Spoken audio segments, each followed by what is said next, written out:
What happens when one of Hollywood's most respected voices gets silenced on live television? It only took 37 seconds for a daytime talk show host to destroy her own credibility and send a legend walking off her stage.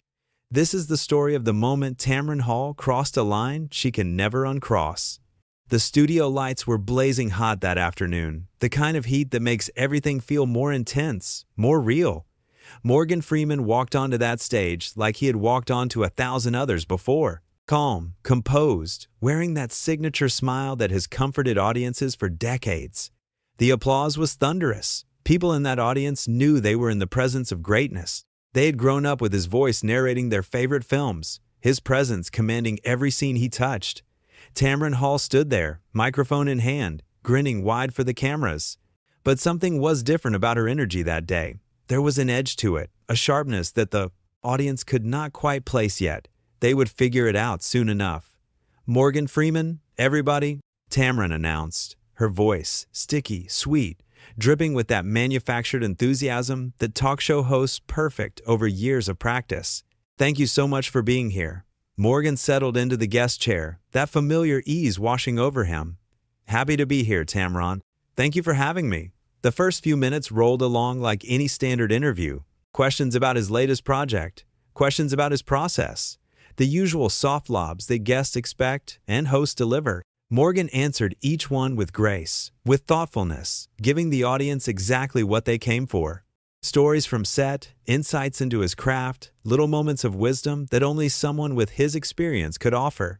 But then Tamron shifted gears. "You know, Morgan," she said, leaning forward in her chair, "I have to ask you something that I think a lot of people are curious about." Morgan nodded, open, receptive. "Of course." "There has been some conversation online, some discussions about your past, about certain allegations," Tamron said, and suddenly the temperature in that studio seemed to drop 20 degrees.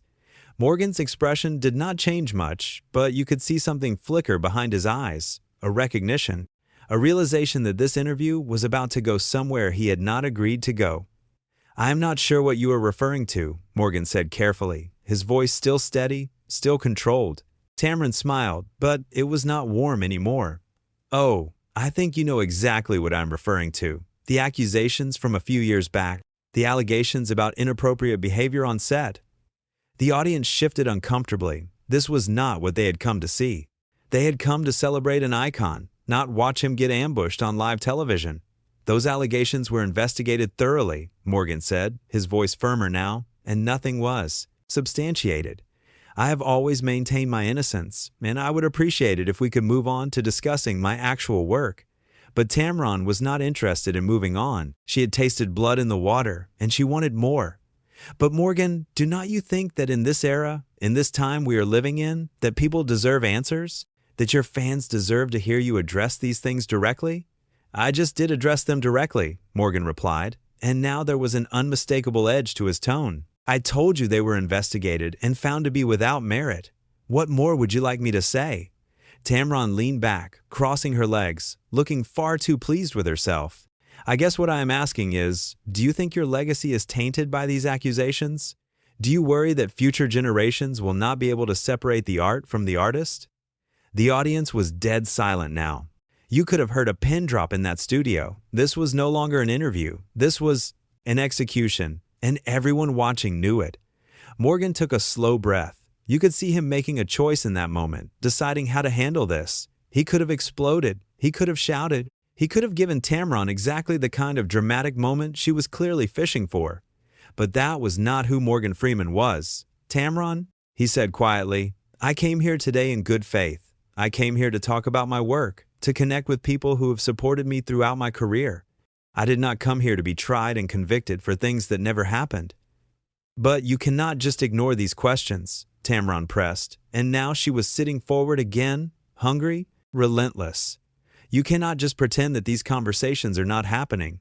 "I am not pretending anything," Morgan said. "I am simply refusing to participate in a witch hunt disguised as journalism." That word hung in the air, journalism. It was a deliberate choice, and everyone felt its weight. Tamron's face flushed.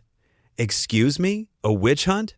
I am asking you legitimate questions that my audience deserves answers to. Your audience deserves respect.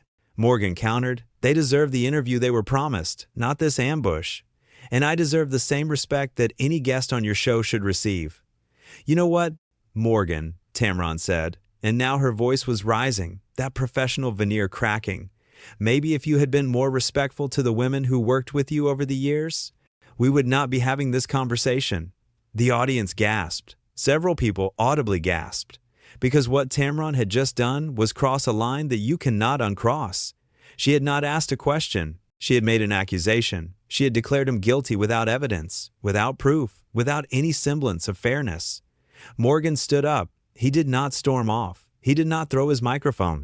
He did not shout or curse or make a scene. He simply stood up, calmly removed his lapel microphone, and placed it gently on the arm of his chair. I think we are done here, he said quietly.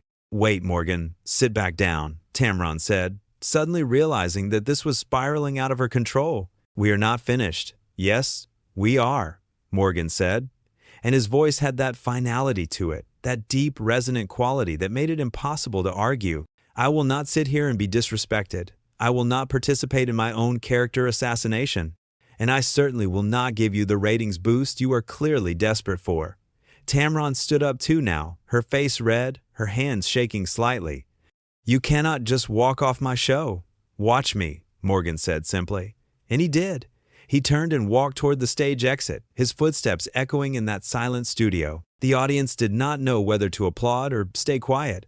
Some people started to clap, supporting him, but it was scattered, confused, uncertain. Tamron stood there, microphone hanging limply at her side, watching one of the biggest stars she would ever have on her show walk away.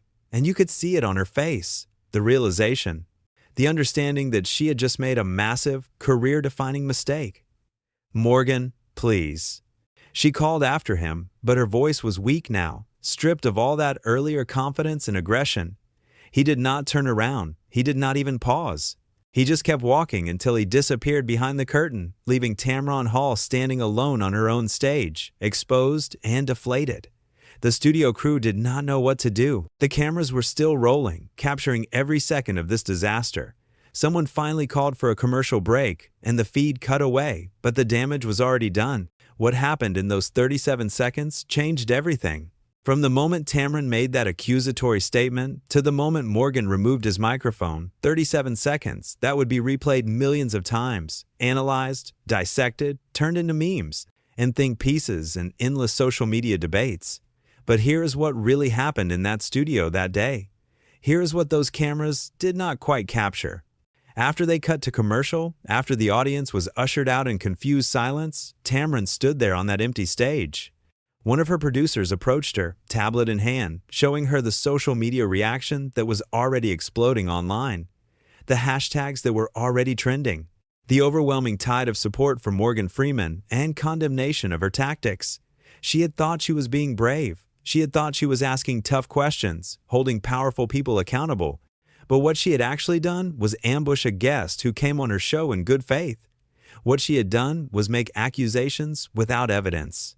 What she had done was disrespect a man who had spent decades earning the respect of everyone in his industry. And the worst part, she had done it all for ratings, for clicks, for that viral moment that would get people talking about her show.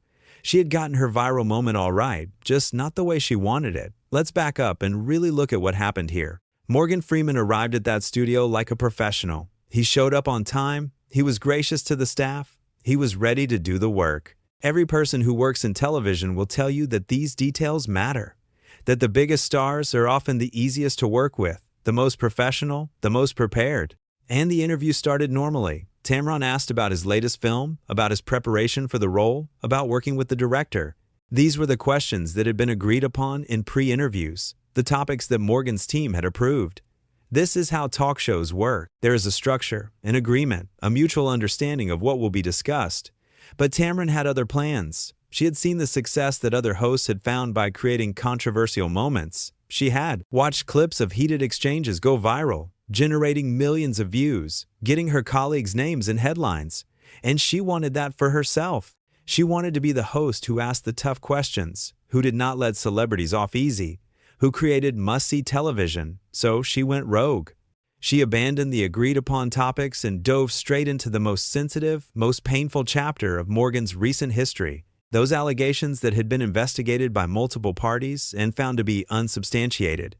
Those claims that had been addressed repeatedly by Morgan and his representatives. Those stories that had been put to rest by everyone except people looking to stir up controversy. And when Morgan tried to move past it, tried to redirect to the actual reason he was there, Tamron doubled down. She kept pushing, kept prodding, kept trying to get him to engage with her accusations. Because that was what they were. Not questions, accusations. There is a difference between tough journalism and an ambush. Tough journalism involves research, preparation, giving your subject a fair chance to respond. An ambush is springing something on someone without warning, without context, without any semblance of fairness. What Tamron did was definitively the latter, and Morgan handled it with the kind of grace that most people could never muster. He stayed calm, he answered her accusations clearly and directly. He tried to steer things back to professionalism. He gave her multiple opportunities to back down, to return to the interview they had both agreed to, but Tamron would not let it go.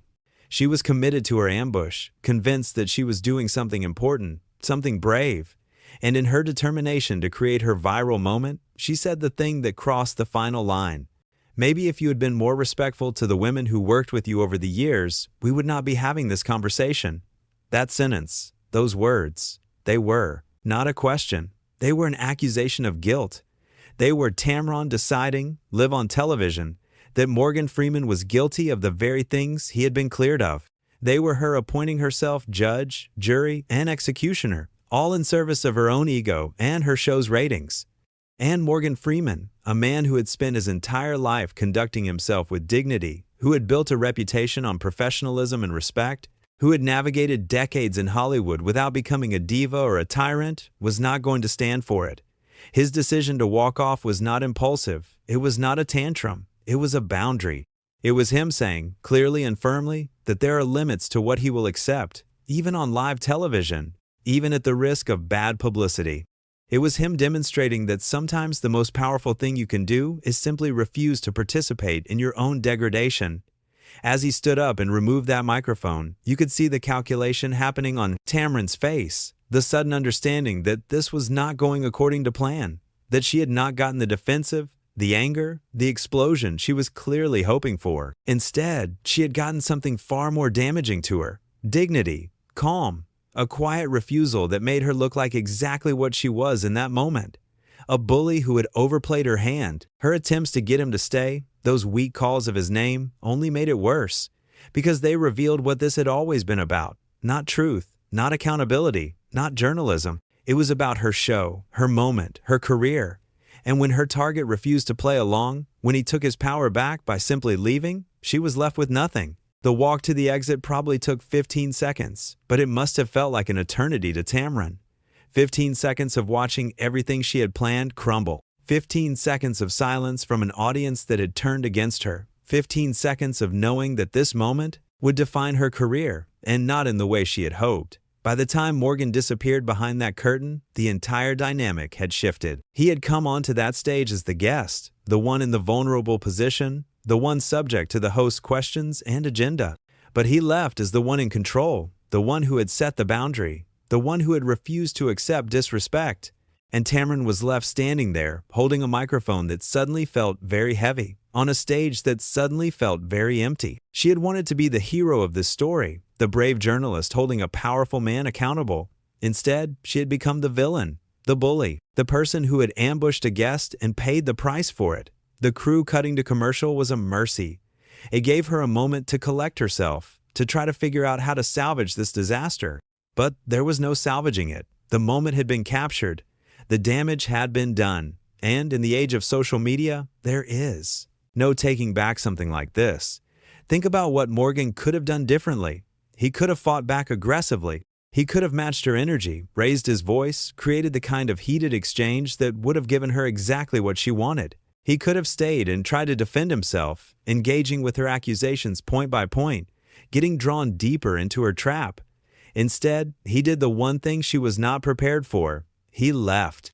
He removed himself from the situation with grace and dignity and tact. He refused to give her the confrontation she was fishing for. And in doing so, he made her look far worse than any heated argument could have. Because when you watch that moment, when you see him stand up and calmly remove his microphone, what you see is not a guilty man running from tough questions. What you see is a professional refusing to be disrespected. What you see is someone who knows their worth, who understands that they do not have to subject themselves to abuse just because a camera is running. And what you see from Tamron in that moment is someone who had built a trap but caught themselves in it instead. Someone who had so badly misread the room, so badly miscalculated the audience's reaction, that they destroyed their own credibility in pursuit of a viral moment. The irony is that she got her viral moment. The video of Morgan walking off spread everywhere, but it was not the triumphant moment of journalism she had imagined. It was a cautionary tale about the dangers of ambush tactics, about the importance of treating guests with respect, about what happens when you let your desire for ratings override your basic sense of decency. In those final seconds before he disappeared from view, Morgan's face said everything. Not anger, not hurt, just disappointment. Disappointment that this is what television has become, that this is how hosts think they should treat their guests, that this is what passes for journalism in an age of clickbait and controversy. And Tamron's face, in those same seconds, said everything too. The realization, the regret, the understanding that she had just made the biggest mistake of her career, live on television, in front of millions of people. The knowledge that this moment would follow her forever, that no matter what else she accomplished, she would always be the host who disrespected Morgan Freeman so badly that he walked off her show. The silence in that studio after he left must have been deafening. No applause, no cheers, just stunned, uncomfortable silence. The kind of silence that happens when everyone in a room realizes they just witnessed something terrible, something that should not have happened, something that never would have happened if the person in charge had exercised even the smallest amount of judgment or restraint. And as that silence stretched out, as Tamron stood there alone on her stage, as the crew scrambled to figure out what to do next, one thing became crystal clear.